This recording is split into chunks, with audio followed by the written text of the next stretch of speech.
Hello students. तो हमने पिछली बार पढ़ा था फॉर्मेशन ऑफ यूरिन के बारे में। ठीक है।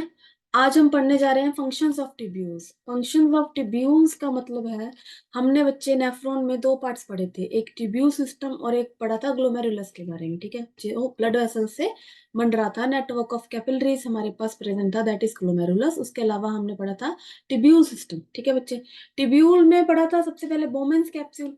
क्या पढ़ा था? बोमेंस कैप्सूल था हमारे पास। बोमेन कैप्सूल से हमने क्या देखा था? एक ट्यूब स्टार्ट होती है बच्चा। क्या होती है?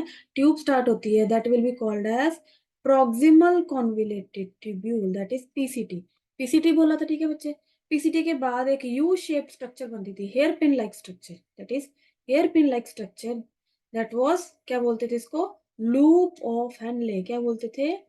Loop of Henle. ठीक है। लूप ऑफ हेनले के बाद हमारे पास जो नेक्स्ट ट्यूब अराइज करती थी from ascending limb of loop of Henle. ठीक है, ये है descending limb, this is ascending limb of loop of Henle से जो अराइज करेगी that will be DCT, and it will connect to further connect to the collecting duct. ठीक है, further connect to the collecting duct. अब collecting duct के साथ और भी ज्यादा कितने नेफ्रॉन्स कनेक्ट करेंगे? Through their DCT part. ठीक है, DCT is the distal convoluted tubule. कौन सा है बच्चे? Distal, distal convoluted, distal convoluted tubule. ठीक है। और PCT is proximal convoluted tubule. कौन सा? Proximal convoluted tubule. ठीक है बच्चे, यहां तक आपको समझ आया? अब नेक्स्ट हम पढ़ने वाले हैं इसमें कि what is the function of every part of this tubule.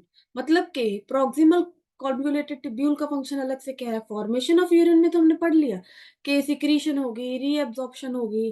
ठीक है बच्चे, ये सब प्रोसेसेस होंगे। यूरिन कहाँ से बनेगा, फिल्ट्रेट कहाँ से बनेगा, कितना फिल्ट्रेट बनेगा एक दिन में, कितना यूरिन एक दिन में प्रोड्यूस होगा, फिर वो कहाँ से कहाँ जाएगा, सारे पासेज उनके हमने पढ़ लिए। कहाँ से वो पास करेगा, कहाँ तक जाएगा, वो सारी चीजें हमने पढ़ ली हैं। लेकिन अब हम देखेंगे कि पर्टिकुलर जो पार्ट है ट्यूब्यूल का, like this part, this PCT, and this loop of Henle, and after that this DCT, that is distal convoluted tubule, इनके अलग अलग से फंक्शंस क्या होंगे। ठीक है, सबसे पहले अगर हम पढ़ना चाहें तो हम पीसीटी के बारे में पढ़ेंगे। किसके बारे में पढ़ेंगे बच्चे? पीसीटी के बारे में पढ़ेंगे। ठीक है, अगर मैं ऐसे यहाँ पे आपके पास एरो लगाऊं, ठीक है, तो इस स्ट्रक्चर के बारे में अब हम पढ़ने जा रहे हैं।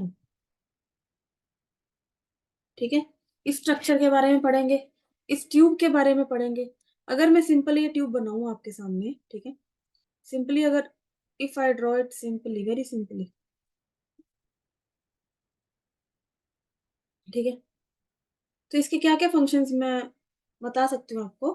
ठीक है, एनसीईआरटी में रीड करेंगे एक बार, that is proximal convoluted tubule is lined by simple cuboidal brush bordered epithelium। पहली बात तो इसकी हम अंदर से उन्होंने बोला है कि बाउंड्री अंदर से लाइनिंग किस एपिथेलियम की होगी। ठीक है, कौन सा एपिथेलियम है जो इसके अंदर लाइनिंग में प्रेजेंट होगा, वो बताया है। ठीक है, अब साथ साथ में थोड़ा सा पढ़ेंगे, साथ साथ में डायग्राम में ड्रॉ करके हम साथ साथ में समझने वाले हैं। ठीक है बच्चे, brush bordered epithelium which increases the surface area for reabsorption. ठीक है, कौन सा एपिथेलियम प्रेजेंट होगा? That will be cuboidal epithelium. इन्होंने बोला है कि पीसीटी में कौन सा एपिथेलियम प्रेजेंट होगा बच्चे? क्यूबाइडल, ऐसे क्यूबाइडल शेप एपिथेलियम प्रेजेंट होगा, क्यूबाइडल शेप सेल होंगे। ठीक है बच्चे, हमारे पीसीटी में क्यूबाइडल शेप सेल मिलेंगे जो के ब्रश बॉर्डर्ड होंगे, जो के ऐसे ब्रश बॉर्डर्ड होंगे। क्या होंगे बच्चे? ब्रश बॉर्डर्ड होंगे। ठीक है, ब्रश बॉर्डर्ड होंगे तो ये क्या करेंगे? सरफेस एरिया इंक्रीज करेंगे फॉर रीअब्जॉर्प्शन। किसके लिए? रीअब्जॉर्प्शन के लिए, किसी भी चीज के लिए क्या करेंगे? सरफेस एरिया क्या करेंगे बच्चे ट्यूब का? वो बढ़ाएंगे। क्या करेंगे? बढ़ाएंगे। ठीक है, सरफेस एरिया कैसे बढ़ेगा? अगर देखो, ये ऐसे ब्रश बॉर्डर्ड है, ठीक है, ऐसे ब्रश बॉर्डर्ड है, मान लो ये है एक नॉर्मल सरफेस एरिया। ठीक है, this is the normal surface area, इतना नॉर्मल सरफेस एरिया है। अगर अब हम यहाँ पे क्या करें, ऐसे विलाइज लगा दें। क्या लगा दें? विलाइज लगा दें। ठीक है, अब बच्चे यहाँ पे विलाय लगाने से क्या होगा, ठीक है, फिंगर लाइक स्ट्रक्चर्स होती हैं, ऐसे विलाय से क्या होगा, लाइक ये सरफेस एरिया देखो, ये इतना यहाँ से यहाँ, यहाँ से यहाँ कितना बढ़ गया, कितना सरफेस एरिया है जो वो इंक्रीज हो गया। तो सरफेस एरिया से मतलब समझे ना, ब्रश बॉर्डर्ड एपिथेलियम में, जो कि किसमें हेल्प करता है, सरफेस एरिया बढ़ाने में, किसमें, सरफेस एरिया बढ़ाने में, ठीक है बच्चे।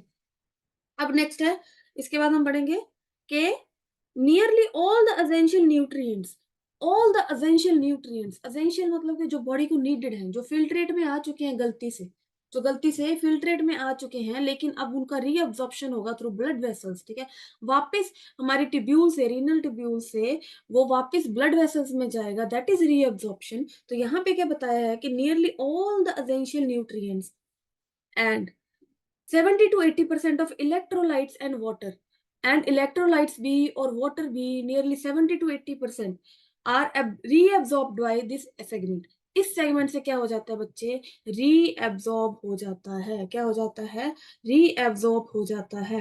मैक्सिमम देखो, मैक्सिमम न्यूट्रिएंट्स, ठीक है, मैक्सिमम न्यूट्रिएंट्स, और क्या बताया, 70 to 80% इलेक्ट्रोलाइट्स, इलेक्ट्रोलाइट्स और इलेक्ट्रोलाइट्स और एंड वाटर, ठीक है बच्चे, ये क्या हो जाएगा, रीएब्सॉर्ब हो जाएगा, क्या हो जाएगा बच्चे, रीएब्सॉर्ब हो जाएगा फ्रॉम पीसीटी। अगर इतना ज्यादा रीअब्जॉर्प्शन इस सेगमेंट से हो रहा है बच्चे, तो हम बोल सकते हैं कि मैक्सिमम रीअब्जॉर्प्शन होती है जो पीसीटी से होती है, ठीक है ना, ये चीज हम बोल सकते हैं ना कि maximum reabsorption will be from PCT, ठीक है, मैक्सिमम रीअब्जॉर्प्शन तो कहां से बोल सकते हैं कि कहां से होगी, that will B from PCT, ठीक है बच्चे, यहां तक आपको समझ आया, that will B from PCT, ठीक है। अगर को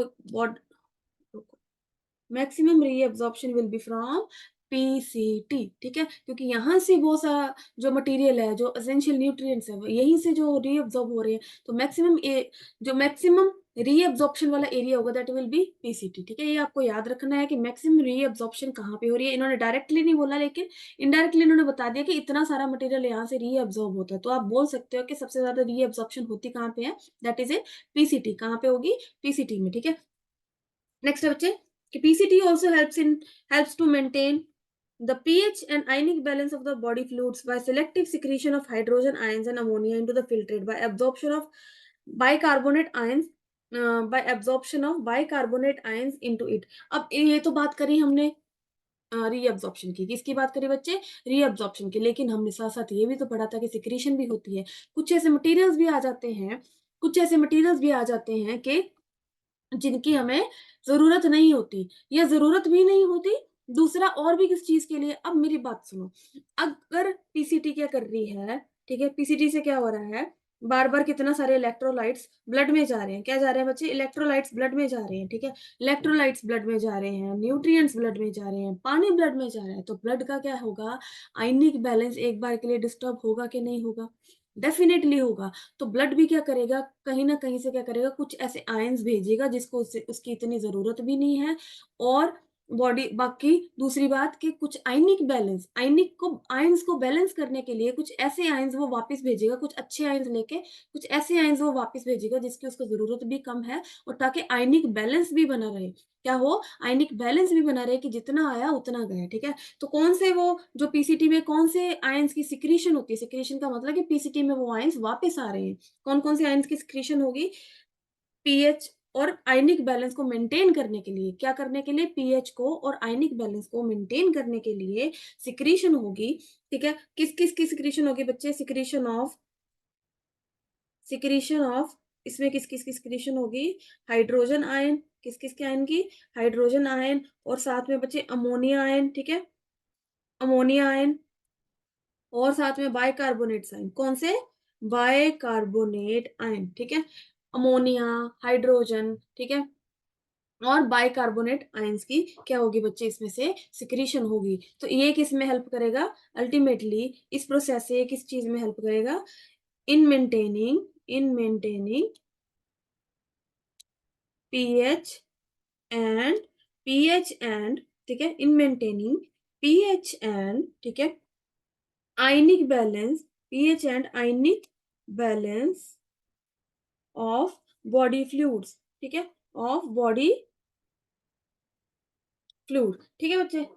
सेलेक्टिव सिक्रीशन होगी, सेलेक्ट करके ही जो सब्सटेंसेस होंगे, जो आयंस होंगे, वो हमारी पीसीटी में एंटर होंगे, ठीक है। यहाँ पे क्या होगी, सेलेक्टिव सिक्रीशन होगी। सेलेक्टिव सिक्रीशन का मतलब है, देखो सिंपल सी बात है, जो रीअब्जॉर्प्शन हो रही है वो सेलेक्टिव नहीं हो रही बच्चे, ठीक है, क्योंकि वो हमारी बॉडी को नीड है, वो गलती से आ गए हैं तो वो बॉडी को नीड है, बॉडी उनसे ले रही है। लेकिन सिलेक्टिव क्यों होगी, कि अगर तो बॉडी का आयनिक बैलेंस या पीएच बिगड़ेगी, जब पीएच बिगड़ेगी, आयनिक आयन ज्यादा चले गए, ज्यादा वापस बॉडी में आ गए, तो वहां पे क्या होगा, अगर तो पीएच बिगड़ती है या आयनिक बैलेंस बिगड़ता है, तो साथ साथ में पीसीटी में क्या होगा, वापस पीसीटी कुछ आयन लेगी भी, जैसे hydrogen ion, ammonia ion and bicarbonate ion वापस लेगी भी। किस चीज के लिए, ताकि आयनिक और पीएच बैलेंस है जो बॉडी फ्लूइड्स का, वो हमारा मेंटेन रहे। क्या रहे बच्चे, मेंटेन रहे, ठीक है।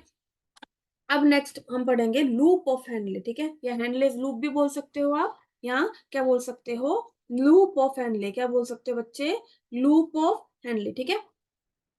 अब यहाँ पे अगर मैं बताऊं आपको, ठीक है, यहाँ पे हम पढ़ेंगे that reabsorption is minimum in its ascending limb, ठीक है। पहली बात तो लूप ऑफ हेनले अगर मैं बताऊं, ठीक है बच्चे, लूप ऑफ हेनले अगर बनाए तो यहाँ से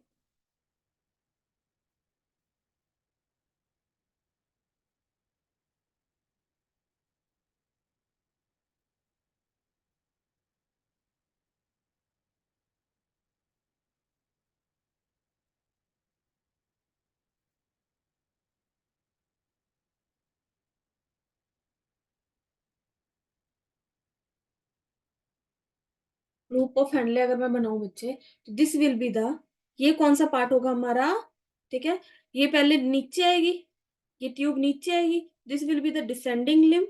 ये कौन सी लिम्ब होगी बच्चे, डिसेंडिंग लिम्ब, ठीक है, कौन सी लिम्ब होगी, डिसेंडिंग लिम्ब। ये कौन सी लिम्ब होगी, असेंडिंग लिम्ब। कौन सी लिम्ब होगी बच्चे, असेंडिंग, क्योंकि ये क्या जा रही है, ये नीचे आ रही है, किसको, किस तरफ जा रही है, ऊपर की तरफ जा रही है, किस तरफ जा रही है, ऊपर की तरफ जा रही है। तो this will be the ascending limb and this will be the descending limb, ठीक है बच्चे। ये कौन सी लिम्ब होगी हमारे पास, असेंडिंग लिम्ब, ठीक है, कौन सी लिम्ब होगी, असेंडिंग लिम्ब, ठीक है।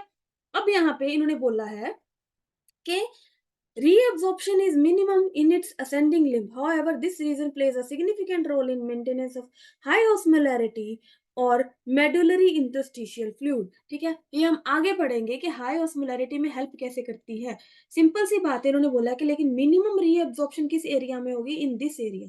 किस एरिया में होगी बच्चे, this area, that is ascending limb में क्या होगा, असेंडिंग लिम्ब में क्या होगा, इन्होंने बोला जो रीअब्जॉर्प्शन है that will B minimum in this area, ठीक है। रीअब्जॉर्प्शन क्या है, मिनिमम रीअब्जॉर्प्शन क्या है, असेंडिंग लिम्ब में होगी बच्चे हमारे, कहाँ पे होगी, असेंडिंग लिम्ब में होगी, that will the minimum reabsorption will be happen in ascending limb only, ठीक है। अब एक चीज अगर मैं आपको बताऊं, एक चीज याद रखना, कभी भी जो रीअब्जॉर्प्शन की बात है बच्चे, तो रीअब्जॉर्प्शन की बात है, तो हमारी जो डिसेंडिंग लिम्ब है, ठीक है, this is impermeable to ions. यहां से हमेशा वाटर मूवमेंट होगी, वाटर की रीअब्जॉर्प्शन होगी, कौन किसकी रीअब्जॉर्प्शन होगी, वाटर की रीअब्जॉर्प्शन होगी। लेकिन if I talk about ascending limb, ठीक है, अगर मैं असेंडिंग लिम्ब की बात करती हूँ बेटा, तो असेंडिंग लिम्ब में क्या होगा, this is impermeable to water, किसके होगा, इम्परमिएबल टू वाटर।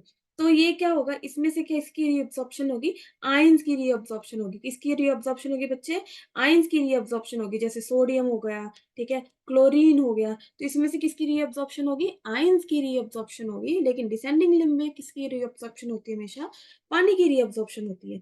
तो आयंस की रीअब्जॉर्प्शन करेगी बच्चे, ठीक है, आयंस की रीअब्जॉर्प्शन करके क्या करेगी, वो मेडुलरी इंटरस्टिशियम में उस फ्लूइड में उसको भेजेगी, आयंस को भेजेगी। ये कॉन्सेप्ट मैं आपको आगे जाके पढ़ाऊंगी, आगे जाके पूरा एक बड़ा टॉपिक है इस लाइन पे, इसमें पढ़ाने लगूंगी तो आपको अभी इतना समझ नहीं आएगा, तो इस लाइन को एक बार के लिए छोड़ दीजिए। जब आगे जाके मैं कोई टॉपिक पढ़ाने लगी तब आपको वो लाइन समझ आ जाएगी, दैट इज, कौन सी लाइन थी वो, कि however this region plays a significant role in maintenance of high osmolarity of medullary interstitium fluid, ठीक है।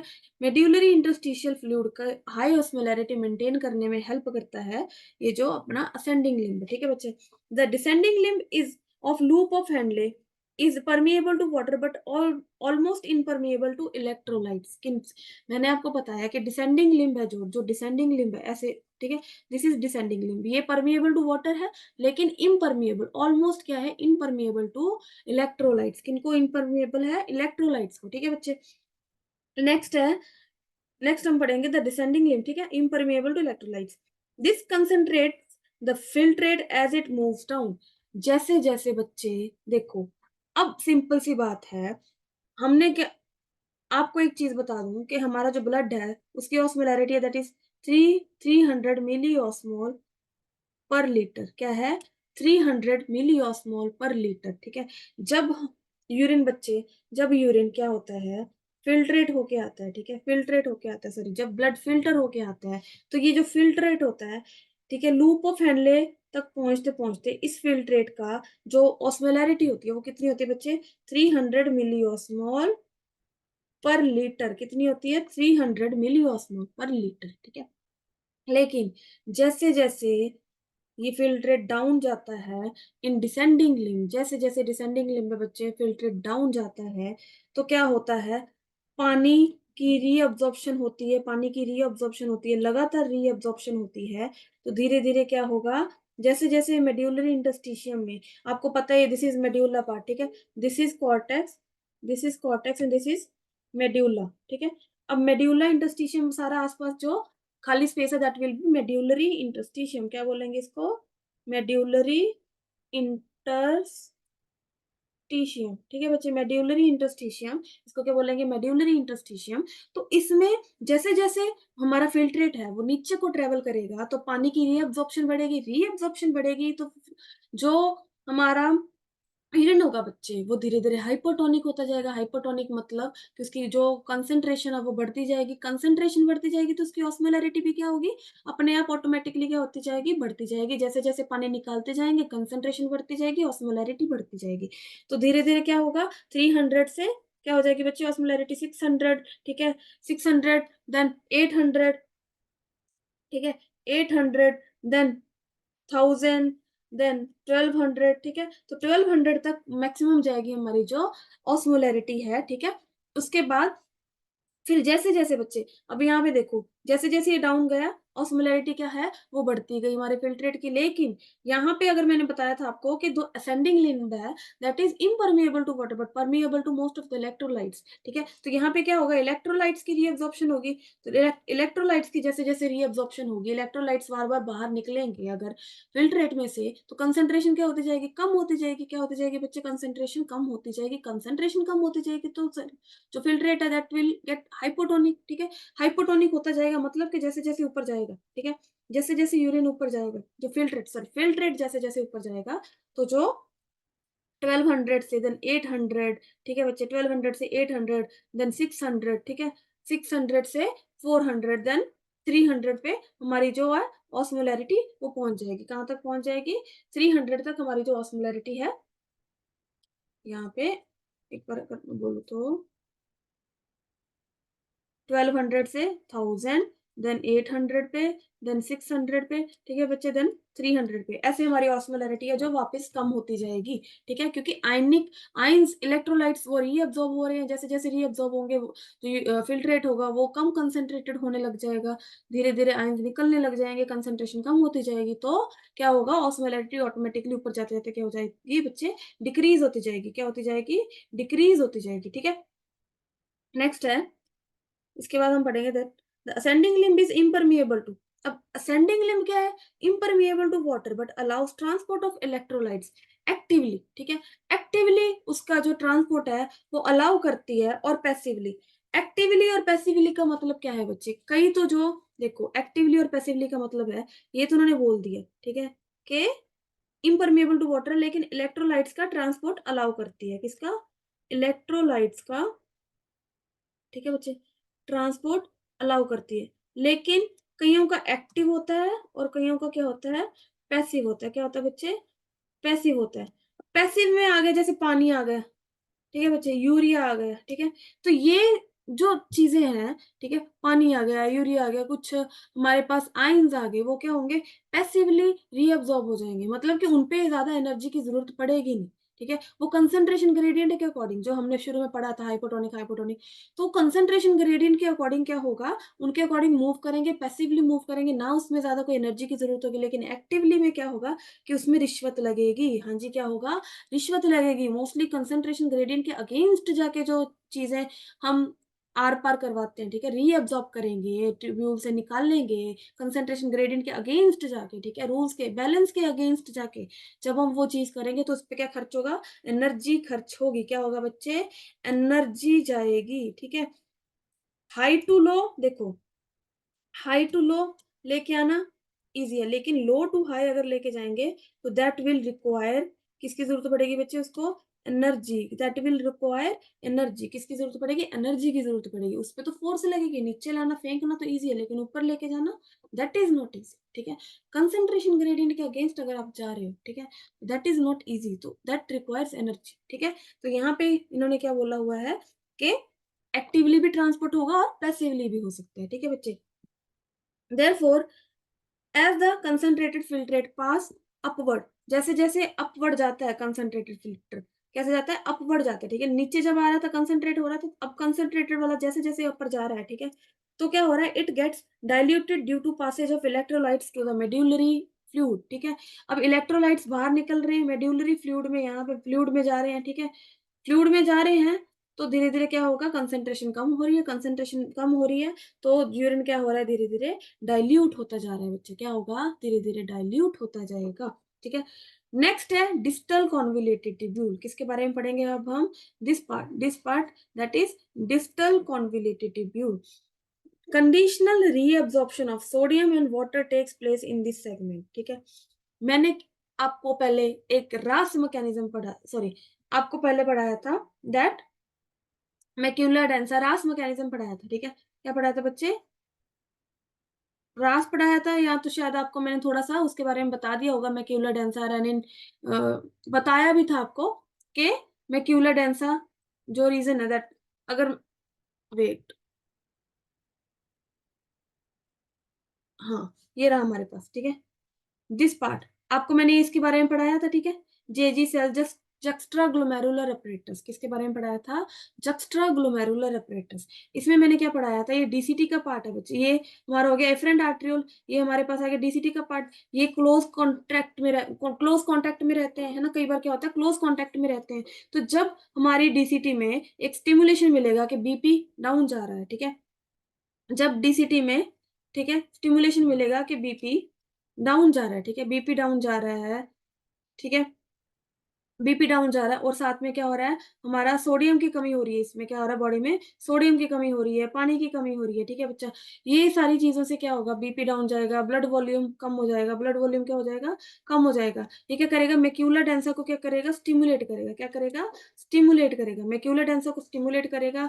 ये आगे सिग्नल भेजेंगे जेजी सेल्स को, जो कि एफरेंट आर्ट्रियोल में, ठीक है, जो सिंपल एपिथेलियम है वो किसमें चेंज हो जाएंगे, जेजी सेल्स में, जो कि एंडोक्राइन फंक्शन करेंगे। एंडोक्राइन क्योंकि वो आगे जाके क्या रिलीज करेंगे, एक हार्मोन रिलीज करेंगे, क्या रिलीज करेंगे, हार्मोन रिलीज करेंगे। तो जब ये मैक्यूलर डेंसा स्टिमुलेट होगा बच्चे, मैक्यूलर डेंसा ने स्टिमुलेट होके किसको सिग्नल दिया, जेजी सेल्स को, जेजी सेल्स ने क्या किया, एक हार्मोन रिलीज किया जिसका नाम था रेनिन, जिसका नाम क्या था, रेनिन। वो रेनिन क्या करेगा, वो क्या करेगा बच्चे, जाके एक एक क्या बोलते हैं ऐसे एंजाइम को, ठीक है, एंजाइम में एक प्रोटीन, ठीक है, एक प्रोटीन को आगे जाके ऐसे रिलीज करवाएगा, ठीक है, ये हार्मोन रिलीज करेंगे, आगे जाके एक प्रोटीन को ऐसे रिलीज करवाएगा, ऐसे एक्टिव करवाएगा कि वो क्या करेगा, कुछ हॉर्मोन्स रिलीज करवाएगा, आगे जाके क्या करेगा। सिंपल आपको मैंने यहाँ पे भी बताया था कि जेजी सेल्स, चलो आगे जाके प्रॉपर पढ़ेंगे, लेकिन यहाँ पे एक चीज याद रखना कि जेजी सेल्स जो है वो एक हार्मोन रिलीज करेंगे दैट इज रेनिन, जो फर्दर दो हार्मोन्स को स्टिमुलेट करेगा। कौन कौन से बच्चे, ADH and aldosterone, ADH and aldosterone. ADH क्या कर रहा था बच्चे, आपको बताया था मैंने, एडीएच का काम क्या था, वाटर की रीअब्जॉर्प्शन, कंडीशनल रीअब्जॉर्प्शन। कंडीशनल का मतलब है कि जब इमरजेंसी है, क्या है, इमरजेंसी आए बच्चे, जब बॉडी में लगे कि बॉडी फ्लूइड कम हो रहा है, बीपी कम हो रहा है, सोडियम का लेवल गिर रहा है, ठीक है? सोडियम का लेवल गिर रहा है, बीपी कम हो रहा है, ठीक है? वाटर का लेवल कम हो रहा है, सोडियम का लेवल कम हो रहा है, तो उस टाइम क्या रिलीज़ होगा? एडीएच और एल्डोस्टेरोन रिलीज़ होंगे। एल्डोस्टेरोन का काम क्या है बच्चे? सोडियम की रीअब्ज़ॉर्प्शन क्रॉनिक कंडीशनल, ठीक है? इमरजेंसी केसेस में कहाँ से करवाएगा? DCT, from DCT. कंडीशनल रीअब्ज़ॉर्प्शन कहाँ से करवाएगा? डीसीटी एंड कहाँ से बच्चे? कलेक्टिंग डक्ट से। कहाँ से? डीसीटी एंड कलेक्टिंग डक्ट से ये कंडीशनल रीअब्ज़ॉर्प्शन करवाएगा, ठीक है? एडीएच क्या करेगा? वाटर की रीअब्ज़ॉर्प्शन करेगा और एल्डोस्टेरोन क्या करेगा? सोडियम की रीअब्ज़ॉर्प्शन करेगा। किसकी करेगा बच्चे? सोडियम की रीअब्ज़ॉर्प्शन करेगा, ठीक है? यहाँ तक, ठीक है? बता दिया था आपको। अब नेक्स्ट इसमें मैंने क्या बताया था? Conditional reabsorption of sodium and water takes place in this segment, ठीक है? कंडीशनल रीअब्ज़ॉर्प्शन होती है। DCT is also capable of reabsorption of bicarbonate ion and selective secretion of hydrogen and potassium ion and ammonia to maintain the pH and sodium potassium balance in blood, ठीक है बच्चे? अब यहाँ पे भी क्या होगा? सिलेक्टिव सिक्रीशन होगी, ठीक है? डीसीटी में भी क्या होता है कि डीसीटी भी कई बार कैपेबल होती है रीएब्जॉर्प्शन में किस चीज की? HCO3 negative. किसकी बच्चे? HCO3 नेगेटिव की रीएब्जॉर्प्शन के लिए कैपेबल होती है समटाइम्स जो हमारी, ठीक है? जो हमारी डीसीटी है, ठीक है? वो क्या करवाती है? इसमें से भी किसी चीज़ की सिक्रीशन होती है, इसमें से भी किसी चीज़ की रीअब्ज़ॉर्प्शन होती है। रीअब्ज़ॉर्प्शन किसकी पढ़ते हैं हम? HCO3 HCO3 negative. Bicarbonate ions की इसमें से क्या होती है बच्चे कई बार, ठीक है? क्या होगी? साथ में रीअब्जॉर्प्शन होगी and selective secretion of hydrogen ion and potassium ion. Selective secretion मतलब के सिलेक्ट करके ये कई बार क्या होगा? सिलेक्टिव का मतलब कि जब नीडेड होगा बॉडी को, जब बॉडी का आयनिक बैलेंस या पीएच बैलेंस बिगड़ रहा होगा, तो क्या करेगी? सिलेक्टिव सिक्रीशन आयन्स को वापस अपने अंदर लेगी, ठीक है? मतलब के डीसीटी कलेक्ट करेगी फ्रॉम ब्लड वेसल्स या फ्रॉम इंटरस्टिशियल फ्लूइड, ठीक है? फ्रॉम इंटरस्टिशियल फ्लूइड ये क्या कलेक्ट करेगी? कुछ आयन्स कलेक्ट करेगी लाइक अमोनिया, ठीक है? Like ammonia NH3। वहां पे बच्चे मैंने गलत लिख दिया होगा NH4, ठीक है? इसको आप NH3 कर लीजिए। NH3 दैट इज अमोनिया, ठीक है बच्चे? अब यहाँ पे मैंने क्या बताया कि अमोनिया की जो होगी सिक्रीशन होगी, ठीक है? हाइड्रोजन आयन की हो सकती है, पोटेशियम आयन की हो सकती है, ताकि जो बॉडी में है वो इलेक्ट्रोलाइट बैलेंस बना रहे, पीएच बनी रहे, आयनिक बैलेंस है जो वो मेंटेन्ड रहे, ठीक है बच्चे? आयनिक बैलेंस मेंटेन्ड रहे और सोडियम पोटेशियम का जो बैलेंस है, सोडियम पोटेशियम का जो बैलेंस है बच्चे वो मेंटेन्ड रहे, क्या रहे? मेंटेन्ड रहे, ठीक है? अब नेक्स्ट अगर हम पढ़े तो कलेक्टिंग डक्ट के बारे में। यहाँ तक हमने पीसीटी के बारे में पढ़ा, किसके बारे में पढ़ा? पीसीटी के बारे में पढ़ा, लूप ऑफ हेनले के बारे में पढ़ा और किसके बारे में पढ़ा? कलेक्टिंग डक्ट के बारे में। किसके बारे में पढ़ा बच्चे? कलेक्ट सॉरी डीसीटी के बारे में, ठीक है? अब हम पढ़ने जा रहे हैं कलेक्टिंग डक्ट के बारे में। किसके बारे में पढ़ेंगे? कलेक्टिंग डक्ट के बारे में। This long duct extend from cortex of kidney, ठीक है? Cortex of kidney. अब आपको मैंने सिंपल अगर मैं बताऊं, देखो सिंपल अगर मैं बताऊं बच्चे,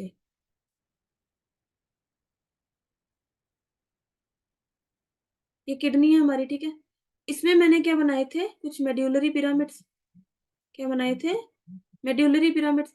अब ये क्या था सारा पार्ट? दिस पार्ट वाज, ये सारा पार्ट कौन सा था बच्चे? कॉर्टेक्स। कौन सा था? दिस वाज कॉर्टेक्स, ठीक है? ये कौन सा पार्ट था? कॉर्टेक्स। एंड ये क्या थे? Medullary pyramids. क्या थे बच्चे? मेड्यूलरी पिरामिड्स, ठीक है? ये कौन से थे? Medullary pyramids. ये कॉर्टेक्स था हमारा। अब यहाँ पे हमने पढ़े थे नेफ्रॉन्स की स्ट्रक्चर। यहाँ पे नेफ्रॉन्स ऐसे प्रेजेंट होते हैं, ठीक है बच्चे? नेफ्रॉन्स कैसे प्रेजेंट होते हैं? ऐसे प्रेजेंट होते हैं, ठीक है? अब अगर मैं इसको बड़ा करके देखूं तो मतलब आप लगा लो जैसे ये पिरामिड है। क्या है? पिरामिड, ठीक है? तो नेफ्रॉन कैसे बड़े होते हैं बच्चा? ये बोमेन्स कैप्सूल कॉर्टेक्स में होगा, पीसीटी कॉर्टेक्स में होगी, लेकिन लूप ऑफ हेनले अगर लॉन्ग है, ठीक है, तो मेड्यूलर रीजन में जाएगा, शॉर्ट है तो ऊपर ऊपर रहता है, ठीक है? तो लॉन्ग वाले में मेड्यूलर रीजन में जाता है। कहाँ जाएगा? मेड्यूलरी रीजन में जाएगा, ठीक है? लॉन्ग होगा तभी वो लूप ऑफ हेनले बनाएगा, अदरवाइज लूप ऑफ हेनले बहुत शॉर्ट रहती है। इनमें क्या रहती है? शॉर्ट रहती है। लॉन्ग होगा तो मेड्यूलरी रीजन में एंटर करेगा और जब डीसीटी कलेक्टिंग डक्ट में कलेक्टिंग डक्ट से कनेक्ट करेगी तो जो डीसीटी होती है बच्चे, ये देखो ये डीसीटी है, ये इसका कुछ पार्ट तो, ठीक है, कुछ पार्ट तो किसमें होगा, कॉर्टेक्स में, ठीक है। कुछ पार्ट किसमें होगा, कॉर्टेक्स में, कुछ पार्ट किसमें है, मेड्यूला में। किसमें है बच्चे, मेड्यूला में, ठीक है।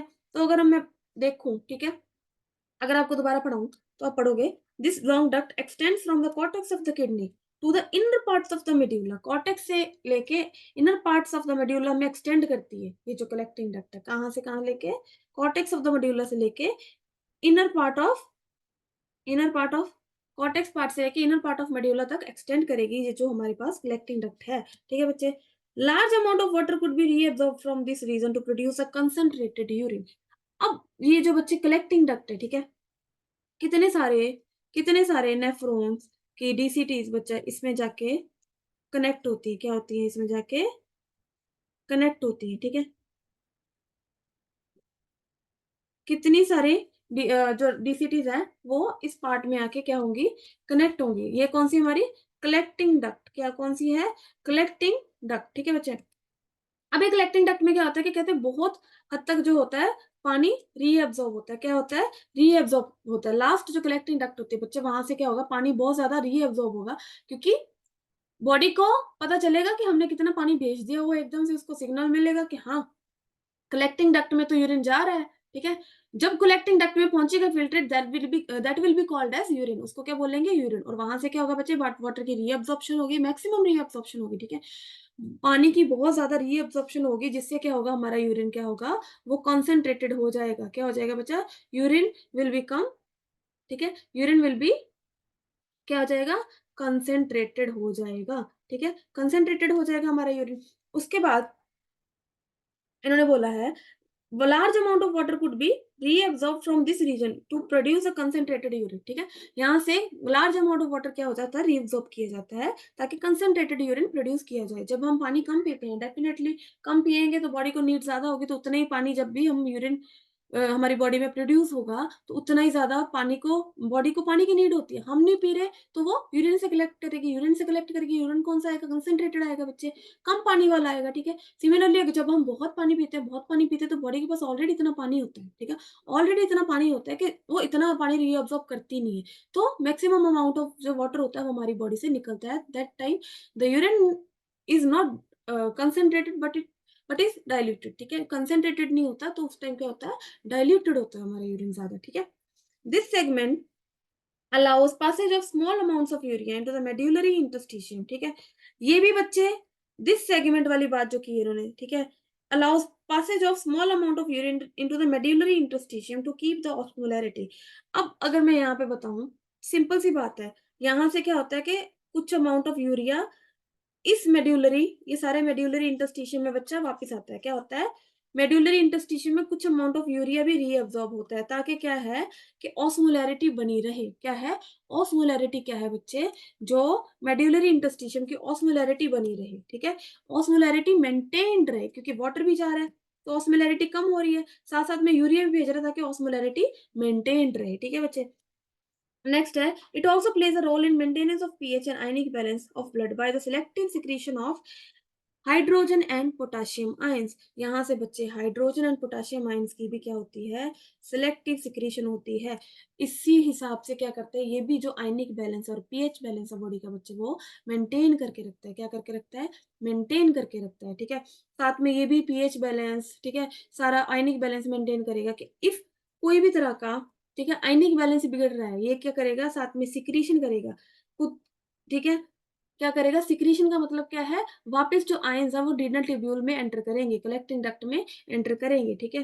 पोटाशियम आयन को ले लेगा, हाइड्रोजन आयन को ले लेगा, तो इस हिसाब से भी क्या करेगा, आयनिक बैलेंस को या पीएच बैलेंस को मेंटेन करने में हेल्प करेगा। क्या करेगा, आयनिक बैलेंस या पीएच बैलेंस को मेंटेन करने में क्या करेगा बच्चे, हेल्प करेगा, ठीक है। यहां तक हमने पढ़ लिया about the functions of PCT, DCT, loop of Henle and collecting duct, ठीक है।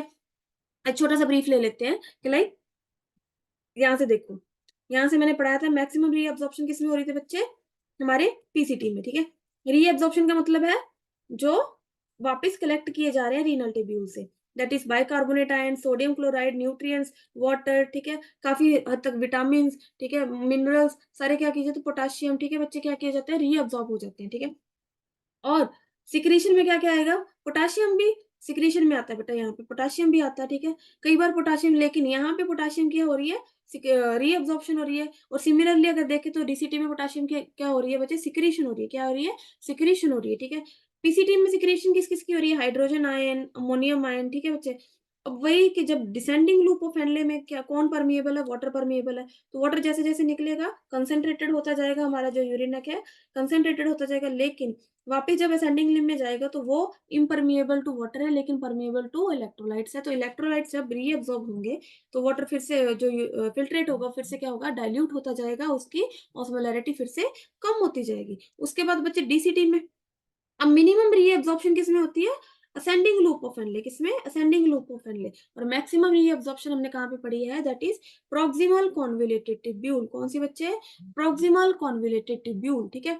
अब इसके बाद जब यूरिन ऊपर जाएगा, ठीक, सॉरी फिल्ट्रेट ऊपर जाएगा, क्या जाएगा, फिल्ट्रेट ऊपर जाएगा, ठीक है। तो फिल्ट्रेट जैसे जैसे जाएगा ऑस्मोलैरिटी कम होती जाएगी। अब जब डीसीटी में एंटर किया तो यहाँ पे क्या होता है बच्चे, यहाँ पे सिक्रेशन होगी पोटाशियम आयन की, हाइड्रोजन आयन की, सिलेक्टिव रीअब्जॉर्प्शन होगी सोडियम क्लोराइड की, पानी की, ठीक है बच्चे, और बाइकार्बोनेट आयन्स की, ठीक है। आपको मैंने पढ़ाया ना, सोडियम की रीअब्जॉर्प्शन होगी सिलेक्टिव, पानी की रीअब्जॉर्प्शन होगी इन इमरजेंसी केसेस, ठीक है। इन इमरजेंसी केसेस क्या, मैक्यूलर डेंसा में क्या होगा, स्टिमुलेशन होगी, आगे जेजी सेल्स को स्टिमुलेट करेगी, वो क्या रिलीज करेंगे, रेनिन करेंगे, रेनिन आगे दो हार्मोन्स रिलीज करने में वो सिग्नल भेजेगा, that will B ADH and aldosterone. Aldosterone क्या करवाएगा, सोडियम की रीअब्जॉर्प्शन करवाएगा डीसीटी या कलेक्टिंग डक्ट से, और जो एडीएच होगा वो किसकी रीअब्जॉर्प्शन कराएगा, मेरे डीसीटी से, पानी की, किसकी, पानी की, ठीक है। इसके बाद हमने पढ़ा कि कलेक्टिंग डक्ट, कलेक्टिंग डक्ट में हमने क्या पढ़ा कि पानी की मैक्सिमम रीअब्जॉर्प्शन होगी ताकि जो यूरिन है वो कंसंट्रेटेड हो पाए, क्या हो पाए, कंसंट्रेटेड हो पाए। और साथ में क्या है कि पानी की रीअब्जॉर्प्शन होगी। जब पानी की कमी है बॉडी में, हम पानी ज्यादा नहीं पी रहे तो ज्यादा कंसंट्रेटेड निकलेगा, ठीक है, क्योंकि उसको वापस रोकना है, पानी को किडनी वापस रोकेगी, वापस एब्जॉर्ब करेगी। लेकिन जब हम ज्यादा पानी पी रहे हैं तो उस टाइम इतना भी पानी बेटा वो जो है वो नहीं रीअब्जॉर्ब होगा, और जो यूरिन है उतना ही क्या होगा, डाइल्यूट निकलेगा, क्या होगा, डाइल्यूट निकलेगा, ठीक है बच्चे। यहाँ पे और क्या पढ़ा था, सिक्रीशन और किस किसी होगी, पोटाशियम आयन की और हाइड्रोजन आयन की, ठीक है। इनकी भी साथ साथ में क्या होगी, हमारे पास सिक्रीशन होगी, क्या होगी बच्चे, सिक्रीशन होगी। नेक्स्ट टॉपिक है बच्चे हमारे पास mechanism of concentration of urine. क्या है, mechanism of concentration of urine, जो कि हम देखो ये इतना टॉपिक है जो कि हम अगले लेक्चर में पढ़ने जा रहे हैं, अगले लेक्चर में पढ़ने जा रहे हैं, साथ साथ में इसके हम पढ़ने वाले हैं रेगुलेशन ऑफ किडनी फंक्शन। तो ये दो दो टॉपिक हैं, ये हम अगले लेक्चर में पढ़ने वाले हैं। अगले हमारे जो दो लेक्चर है बच्चे, दो लेक्चर बच्चे हैं, ठीक है। एक में हम पढ़ेंगे कंसेंट्रेशन ऑफ यूरिन और साथ में पढ़ेंगे रेगुलेशन ऑफ किडनी फंक्शन, ठीक है। उसके नेक्स्ट लेक्चर में हम पढ़ने वाले हैं मिक्चुरेशन के बारे में, कुछ डिजीजेस के बारे में। उसके बाद बच्चे हमारा चैप्टर जो है वो कंप्लीट हो जाएगा। फिर हम थोड़े बहुत एमसीक्यू प्रैक्टिस करेंगे ताकि और ज्यादा हमें क्लियर हो सके हमारा टॉपिक, हमें पता चल सके कि हमारे कॉन्सेप्ट कहाँ से वीक है, कहाँ से सही है, ठीक है। तब तक के लिए आप मेरे ये वाले लेक्चर सुनिए, ठीक है। अगर आपको कोई भी तरह की दिक्कत है तो आप मुझे नीचे कमेंट सेक्शन में बता सकते हैं, ठीक है बच्चे। Thank you.